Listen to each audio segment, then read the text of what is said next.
Hi, Kalokotseras! Happy 2025! Grabe, andito na tayo sa bagong taon. Before we dive into 2025, gusto ko lang mag-reflect sa 2024. Kung paano tayo nag-growth, paano tayo naghugis ng bagong simula sa taon na ito. Alam nyo, 2024 was really full of challenges and changes. Pero, it was also a year of growth. I've learned a lot about life, about myself, and about what really matters. Sometimes you really need to pause and reflect to appreciate how far you've come.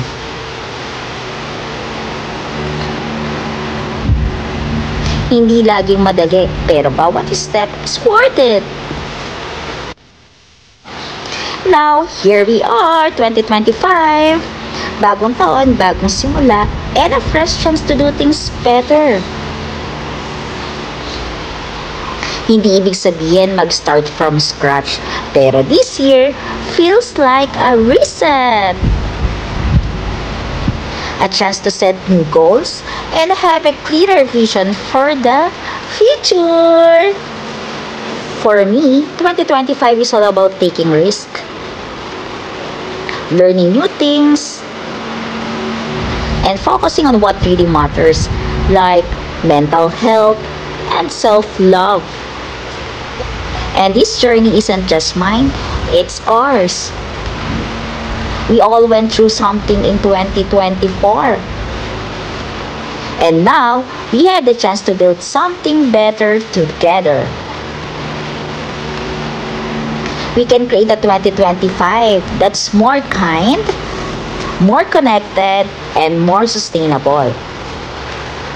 Kaya let's support each other and continue pushing forward, diba? We're all in this together. 2024 may have been tough, but we made it. And for 2025, I'm excited. I believe this year will be our best one yet. Thanks for being part of my journey, mga Kalokotseras. Don't forget to like, subscribe, and comment kung anong mga plans nyo for 2025. I'm so excited for what this year has in store for us. See you on the next one!